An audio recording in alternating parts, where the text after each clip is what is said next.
बिस्मिल्लाहिर्रहमानिर्रहीम।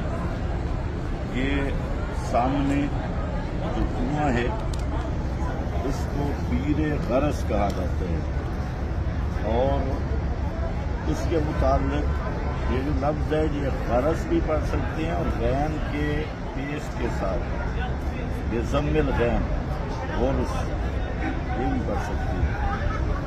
ये मारूफ कुआं है जिसके मुताल्लिक मशहूर बात ये है कि नबी मुकर्रम सल्लल्लाहु अलैहि वसल्लम ने इस कुआं से पानी भी पिया और इस कुआं के पानी को पसंद भी फरमाया।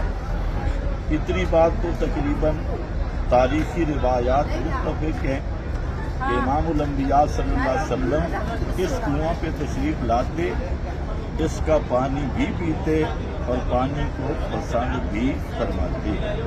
अभी तक भी ये कुआं जारी है और ये जो तामीर है कुएं पर ये तुर्की दौर की मालूम हो रही है, यानी बाद की तामीर है। तो पहले जिस तरह आम कुएं हैं इधर बागात हैं, अगर कैमरा मैन दिखा सके ये बागात हैं सारे, किसी कुएं का पानी इनको भी लगता है। तो इसमें दो चार बातें थे मैं रख लें। एक तो एक रिवायत इब्ने माजा में मौजूद है और दीगर भी कुतुब हदीस में वो रिवायत दर्ज है कि रसूलुल्लाह सल्लल्लाहु अलैहि वसल्लम को गुस्ल यानी आपकी वफात के बाद गुस्ल जिस पानी से दिया गया वो बीर गरस का पानी था, इसी कुएं का था।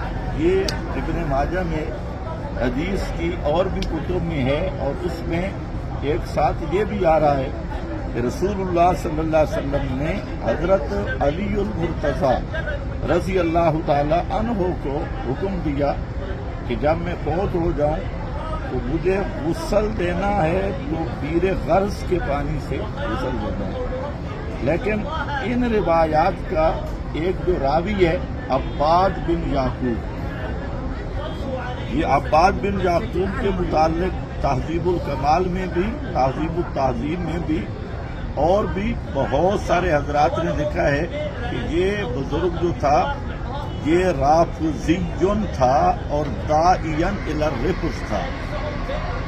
बुखारी शरीफ में भी इसकी एक रिवायत इस रावी की मौजूद है, लेकिन वो रिवायत तब मौजूद है, उसूलन नहीं है। बहरहाल इस बात पे मुहद्दिसीन अस्माउ रिजाल मुत्तफ़िक़ हैं ये अब्बास बिन याकूब काना राफ़िज़ियन दाइयन, इसलिए इसको मुहद्दिसीन ने सनद के लिहाज से ज़ईफ़ करार दिया है इस अब्बाद की वजह से। और इसी तरह बाकी बाद रिवायात में जो इस कुएं के फ़ज़ाइल आ रहे हैं कि ये जन्नत के चश्मों में से एक चश्मा है या इस तरह के फ़ज़ाइल, तो उनका रावी वाक़दी है और वाक़दी का जो कज़ब है वो मशहूर है। तो इतनी बात यकीनी है कि इस कुएं से रसूलुल्लाह सल्लल्लाहु अलैहि वसल्लम इस पे तशरीफ़ भी लाए, इससे पानी भी पिया और उसके पानी को पसंद भी किया।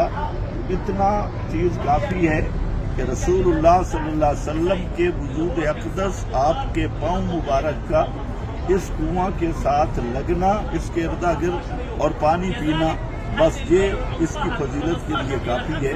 आखिर दावाना अल्हम्दुलिल्लाह।